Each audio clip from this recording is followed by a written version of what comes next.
তুমি নিজের মুখেই বলেছিলে আমি তোমাকে ভালোবাসি নিজের থেকেও বেশি। আমি করে নিয়েছিলাম তাই বিশ্বাস। তবে মাঝপথের তোমার পরিবর্তন দেখে আমি হতভম্ব, আমি হতাশ। আজ আমার এটা ভেবে কষ্ট হয় তোমার দেখানো ভালোবাসা পুরোটাই ছিল তোমার করা অভিনয়। শেষ যেদিন তুমি আমার থেকে শেষবারের মতো বিদায় নিলে, আমি মনের ডাকে চিৎকার করে তোমাকে ডেকেছিলাম, তুমি দাওনি আমার সেই ডাকে সাড়া। মানতে হবে তুমি নিখুঁত একজন অভিনেত্রী, তোমার অভিনয়টা ছিল সেরা। আমার বিকল্পে হয়তো তোমার হাজার জন ছিল, তবে আমার জীবনে কেউ ছিল না শুধুমাত্র তুমি ছাড়া।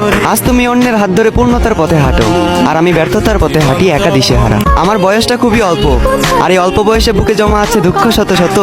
তোমার অভাবে প্রতিনিয়ত আজ আমার চোখে ঝরে অশ্রু, বর্ষার বাদ ভাঙা স্রোতের মতো। তোমার করা আঘাতের যন্ত্রণাটা ছিল ঠিক তেমন, দুর্ঘটনায় ছটফট করে মৃত্যুর যন্ত্রণাটা যেমন।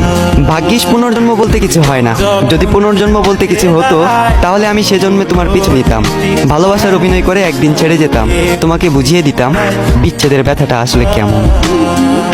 কল্পনারী